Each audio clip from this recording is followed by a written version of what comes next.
Atėjom prie mašinas ir jau dėjo baudas, nes nuo 8 ryto čia mokamas parkingas. Tai būčiau minutę vėliau atėjęs irgi būtum gavę baudą. Tai kai jau matė, kad savininkas prie mašinos, tai turbūt pabijojo. Šiandien biški lyja, bet nieko tokio, vis tiek važiuojam.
Draugai atėjo, nori, kad paglostytumėm jas. Šiaip nesu šunų mylėtojas, bet kai jau taip prašosi, nu, tai galima ir paglostyti.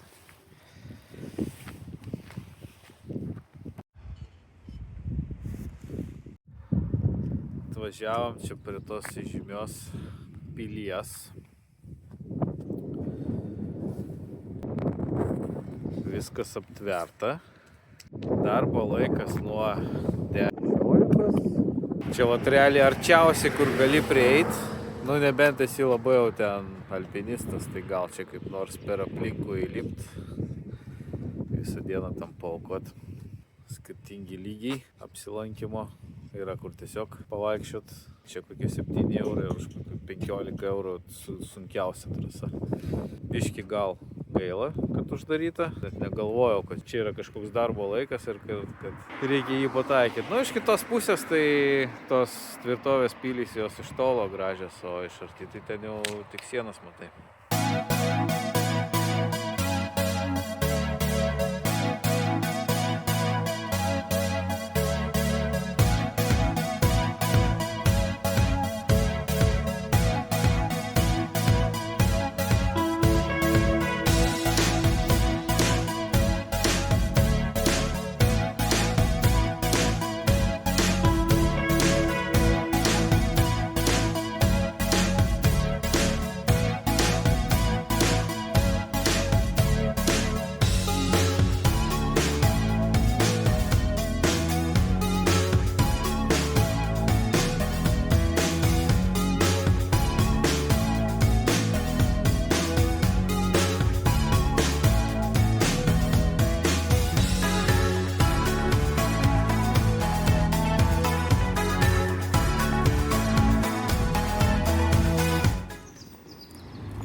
Važiavam čia tokiu smagiu keliuku. Turėjom užvažiuoti į tą kalną ir ten turėtų atsiverti vaizdas, bet kažkas pasistatė tvorą, vartus ir ne kad pasistatyti va porą metrų toliau, bet užstatė va tą kelią, kurį turim važiuoti. Tai tek suktis.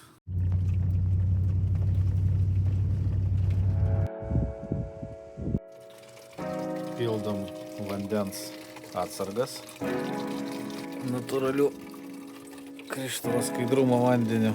Jokie parduotuvė tokia nenupirksi.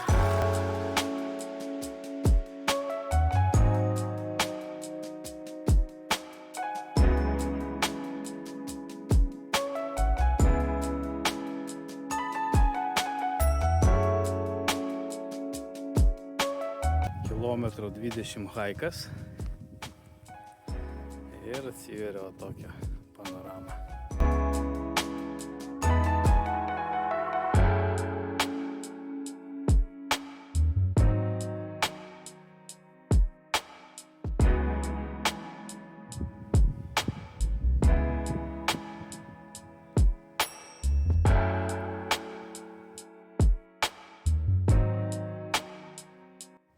Kas stebina, kad yra žiūronai ir nemokami.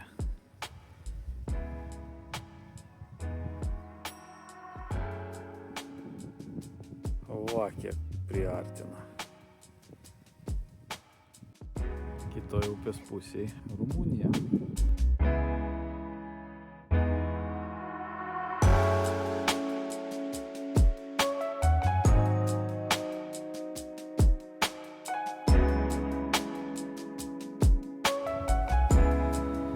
Čia šito tako pradžia, čia ir papietavom, o toks ženklas, tai nesupratom, ar čia iš vis užeit negalima, ar važiuoti negalima, bet va takelis pramintas, reiškia visi eina. Vis tiek mes nieko blogo nedarom, laužų nekūrenam, nešiukšlinam, tai nieko labai čia daug ir nenusižengiam.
Čia girdisi, kaip Rumunijai šunys loja.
Krioklys Blederija.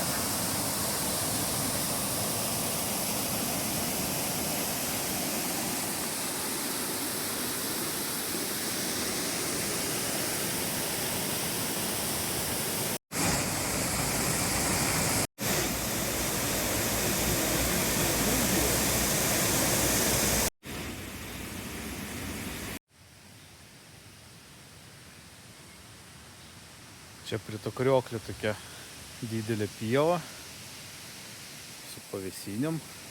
Net nežinau, kas čia galima, kas čia negalima. Ar čia privati, ar vieša. Čia būtų visai nebloga vieta čia pernakvot. Bet dar pakankamai anksti. Neapsimoka tiek laiko sudegint. Reikia dar pravažiuoti porą šimtų kilometrų.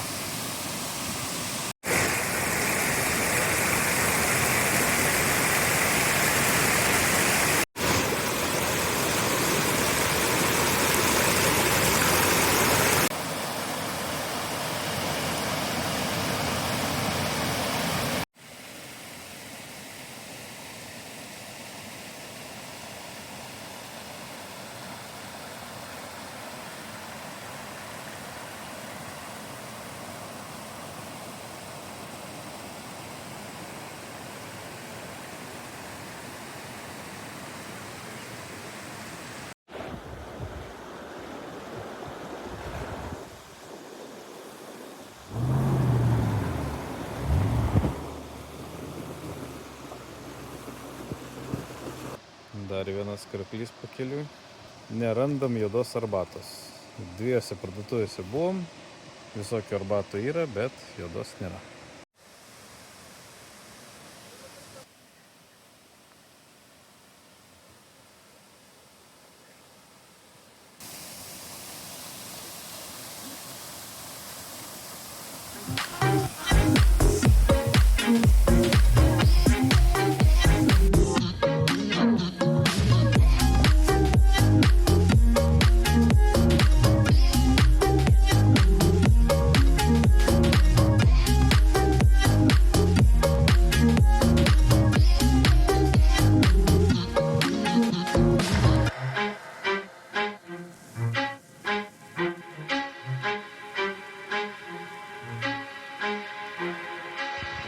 Šią naktį jau norėjom nakvot pagaliau kažkur gamtoj, mašinai, palapiniai, bet pasižiūrėjom prognozes, kad naktį prasidės lietus ir lys rytoj visą rytą.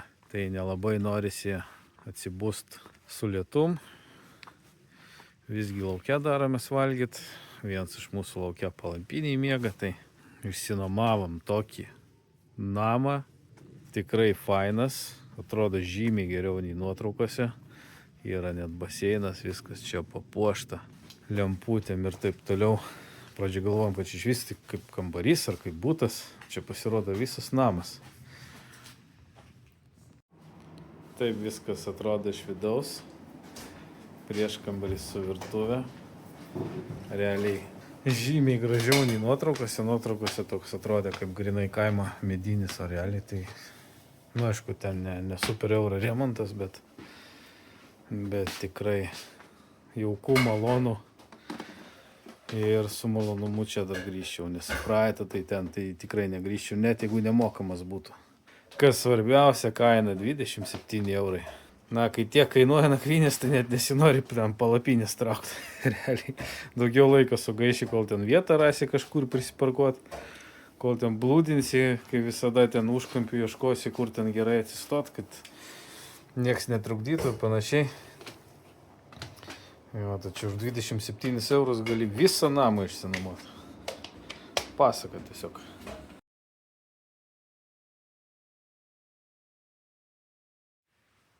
O ryte mus pasitinka toks vaizdas iš balkono.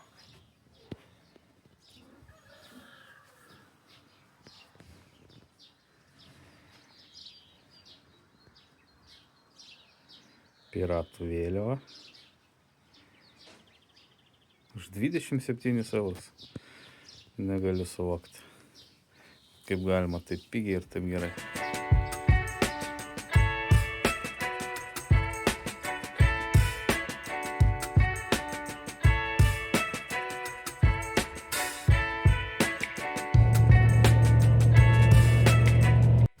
Serbijai Google navigacija labai dažnai klaidina. O, pavyzdžiui, kaip čia, siūlo važiuoti šitą tiltelį.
Važiavom į kalną, važiavom palei ženklus, po to buvo daug išsišakojimų, tai nežinau, ar ne ten nusukom, ar seniai kas tą kalną nebevažiavo, bet kuo toliau, to daugiau brūzgynų, šakų, į tą pusę dar blogiau.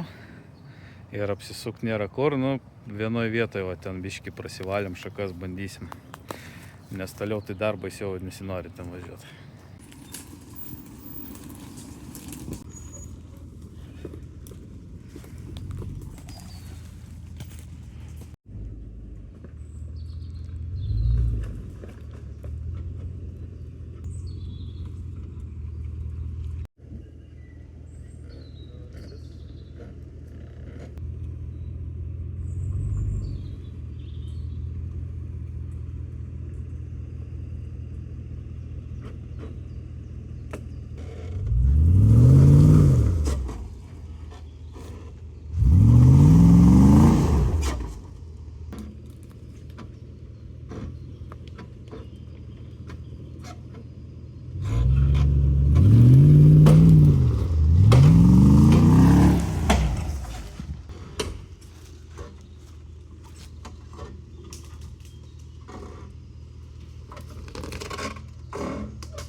Na ką, tik prasidėjo overlandinimas, tas dalykas, dėl ko čia atvažiavom. Ir iškart prasidėjo nuotykiai. Sulūžo razdatkė. Ten to vietą, kur apsisukinėjom, pradėjo traškėti, ir dabar vos važiuoja. Net buvo taip, kad vietoj stovėjom, negalėjom pajudėti, tai šiaip ne taip pastūmė ir tada iš inercijos. Bent jau gerai, kad čia pagrindė nuo kalno, bet kaip patovažiuot, neįsivaizduoju. Faktas, kad jau kelionė baigėsi, overlandinimas baigėsi. Nes čia kažkur sutaisyt, tai aš abejoju, ar manoma.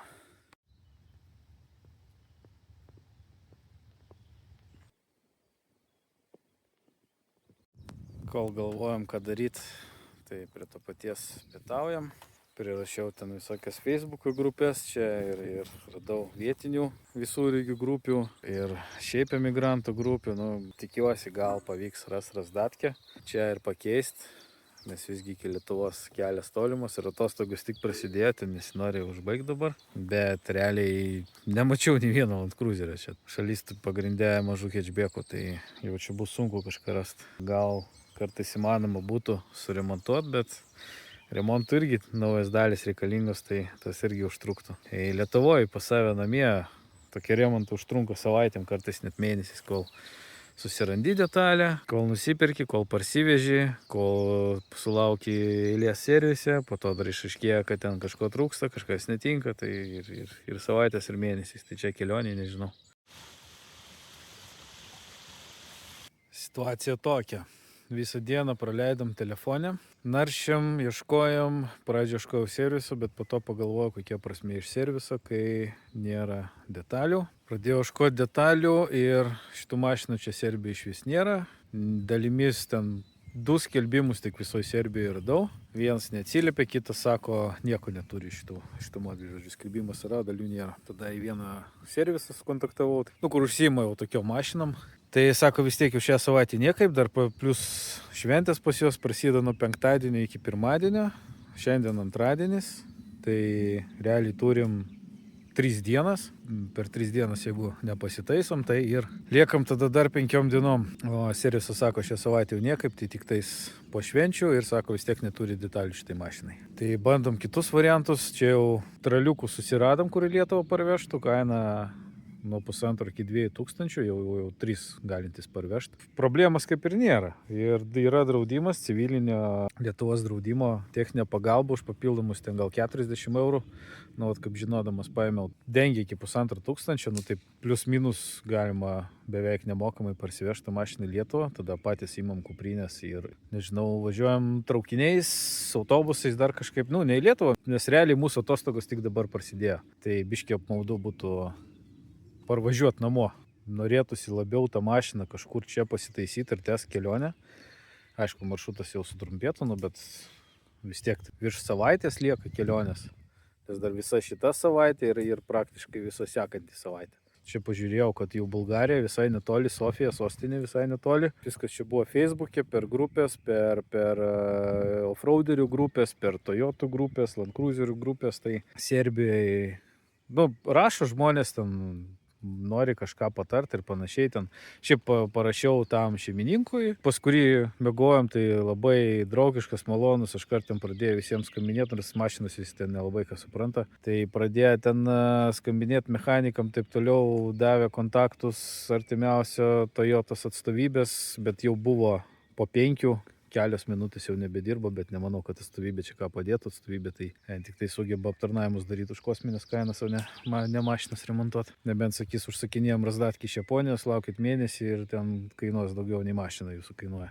Paskambinsiu dėl įdomumo rytoj ryte, bet nemanau, kad kažkokia prasmė iš to yra. Davė numerį traliuko, davė ten kontaktą savo mieste, kur buvom, ten savo meistriuko, žodžiu, tikrai matosi, nori padėti.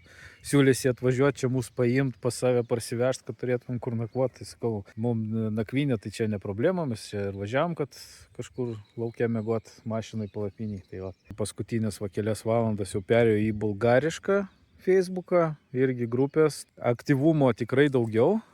Daug kas rašo, daug kas siūlosi, rekomenduoja, o ten Toyota servisas, ten Bekelis servisas, ten tas. Daug kam parašiau, bet kol kas mažai kas atrašo. Vienas tik atrašė, kad turi nuo Land Cruiser 80, nuo praeito modelio razdatkė, kurį pagal katalogą bent jau netinka, dar bandysiu žiūrėti, gal visgi ten kaip nors galima ją prisukti. Gal, pavyzdžiui, perdavimas kitas, todėl katalogas nerodo, kad tinka. Tai vienas ten iš Sofijos rašė traliukas, kad gali parvežti mus ten į Sofiją ir kad jo ten draugas turi Toyota detalę, bet toks biški nekonkretumas jau reikia. Pirmiausia, reikia rasti detalę. Čia partempt problemų nėra, čia paskambini pilna tų traliukų ir partemps. Servisas irgi problemų nėra, pakeis razdatkį, tai nežinau, aš nors pats ne mechanikas, bet turbūt ir pats pakeičiau su keltuvu, su įrankiais. Visa problema būtent rasti detalę. Bet Bulgarija tai kol kas atrodo pakankamai patraukliai, nes ten aktyvumas didesnis ir ten, kaip suprantu, tų Toyotų žymiai daugiau. Rytoj jau pusryčiaujam ir iškart leidžiamės nuo kalno, nes čia mes kol sėdėjom tame telefone, kol viską žiūrim jau 4, po to žiūrim jau 5, o jau po 7 dabar jau temsta, tai kokia prasmė bandyti dabar leistis nuo kalno, nes neaišku, ar nusileista mašina, pati nenusileisti. Nors tai yra nusileidimas nuo kalno, bet ne visur yra nusileidimų, bus ir keli pakilimai. Didelis klausimas, ar pati užvažiuos mašinai tos pakilimus. Tai čia bent jau tokia gera pieva ir vaizdas, ir yra kur palapinė pasistatyti, o kažkur sustosi vidury krūmų, tai kur net durų netidarysi normaliai, tai tikrai toje vietoje nakvoti nesinorės. Čia galima ir laužiuką pakuriant, ir bulvių laužę pakepti. Tai šiandien nebuvo prasmės kažkur važiuoti, vis tiek nėra kur važiuoti. Jeigu būtų jau kažkas konkretaus, kažkoks servisas mūsų lauktų, tai žinoma, jau šiandien važiuotumėm. Nesvarbu, ten diena, naktis, bet kai nėra kur važiuoti, nėra jokio tikslo, tai nėra prasmės, dabar čia nusileisi 100 metrų ir sulūši ir viskas, ir stovėsi vidury krūmų. Tai geriau pernakvosim patogioje vietoje, o rytoj jau bandysim leistis.